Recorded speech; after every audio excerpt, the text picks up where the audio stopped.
Hello विद्यार्थियों, कैसे हो? आशा करता हूँ बहुत अच्छे होंगे। इस समय हम अध्ययन कर रहे हैं क्लास 6 की एनसीईआरटी की मैथमेटिक्स की जो पुस्तक है उसके 5वें अध्याय अर्थात प्रारंभिक आकारों को समझना या अंडरस्टैंडिंग ऑफ एलिमेंट्री शेप्स की एक्सरसाइज दूसरी यानी प्रश्नावली 5.2 के पहले प्रश्न को हमने कर लिया। आज हम दूसरा प्रश्न करेंगे।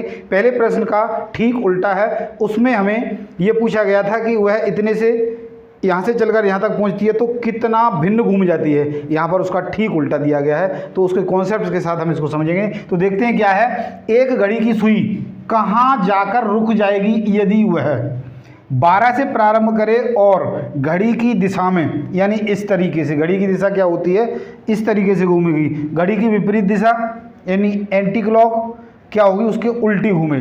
तो यहाँ पर हमने समझना है कि आधा घूम जाती है। तो सबसे पहले तो हम ये समझ लेते हैं कि घड़ी की सुई यहाँ पर है, यहाँ से शुरू करती है। तो इसमें कुल कितने खाने हैं? देखो 1 2 3 4 5 6 7 8 9 10 11 और 12, अर्थात यहाँ से यहाँ तक जाने में उसको 1 चलना पड़ेगा, यहाँ से यहाँ तक जाने में 2 चलना पड़ेगा। अब मान लीजिएगा हम इसको नहीं गिनेंगे। यहाँ से देखो, यदि हमने 1 खाना चलना है तो यहाँ से नहीं गिनेंगे, क्योंकि यहाँ पर हमने गिन लिया तो 1 खाना चलेंगे, यहीं रह जाएंगे। अर्थात हमने यहाँ से बिल्कुल भी नहीं गिनना है।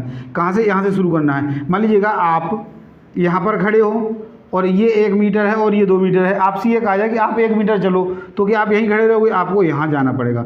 2 मीटर कहा जाए तो आपको यहाँ जाना पड़ेगा। अर्थात 2 मीटर तो कहाँ से गिनोगे? 1 और 2।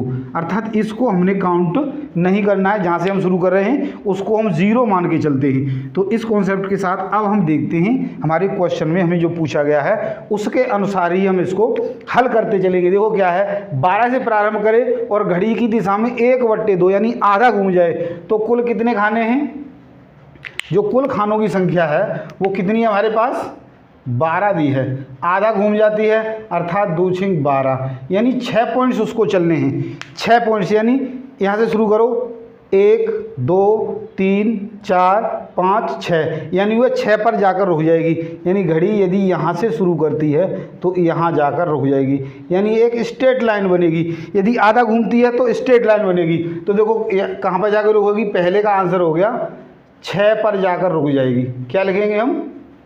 6 पर रुकेगी।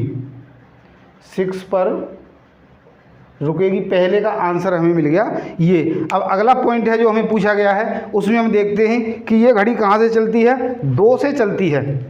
2 से प्रारंभ करती है और घड़ी की दिशा में हाफ घूम जाती है। तो बात वही होगी, 12/2 यानी 6 घूमेगी, 2 से चलेगी।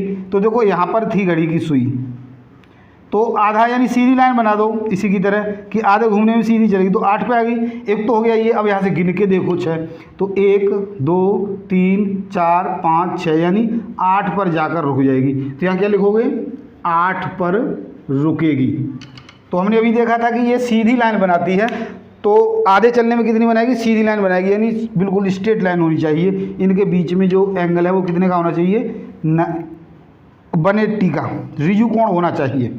अब हम देखते हैं सी पार्ट। सी में क्या कहा गया है? 5 से प्रारंभ करें और घड़ी की दिशा में 1/4 घूम जाए। तो सबसे पहले हम क्या करेंगे? 12 खाने हैं, 1/4 घूम जाए अर्थात 4 का भाग कर दो, तो 4 3 12, यानी 3 खाने उसको घूमने हैं।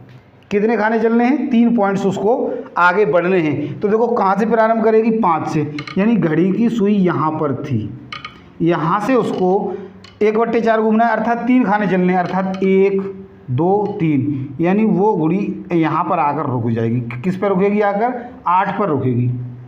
8 पर रुकेगी। बिल्कुल आसान है। अगला जो पॉइंट दिया गया है डी पार्ट। डी में हमें क्या कहा गया है कि 5 से ही प्रारंभ करें, यानी प्रारंभ पॉइंट है उसका यही है, और घड़ी की दिशा में 3/4 घूर्णन करें, यानी 12/4 और गुणा में 3, यानी 3/4 का हमने इसमें गुणा कर दिया। तो 4 3 12 और 3 3 9, अर्थात उसको 9 खाने चलने हैं। तो 9 खाने का मतलब हम इसको 9 बार गिनेंगे। देखो 1 2 3 4 5 6 7 8 9, यानी कहाँ पर जाकर रुकेगी? 2 पर जाकर रुक जाएगी। एक बार और गिन लेते हैं। हिंदी में बता देता हूँ, 1 2 3 4 5 6 7 8 9, यानी 2 पर जाकर रुकेगी। तो इसका आंसर क्या आ जाएगा, 2 पर रुकेगी। तो आशा करता हूँ आज मेरे द्वारा समझ आएगा। इस क्वेश्चन को आपने अच्छे से समझ लिया होगा। समझ लिया, हमारी वीडियो को पसंद किया, लाइक और शेयर जरूर करें, और यदि अब तक आपने हमारे चैनल को सब्सक्राइब नहीं किया तो सब्सक्राइब जरूर करें। तो आज के लिए इतना ही। कल यानी अगली वीडियो में हम आपको इसके अगले क्वेश्चंस के साथ फिर मिलते हैं। धन्यवाद।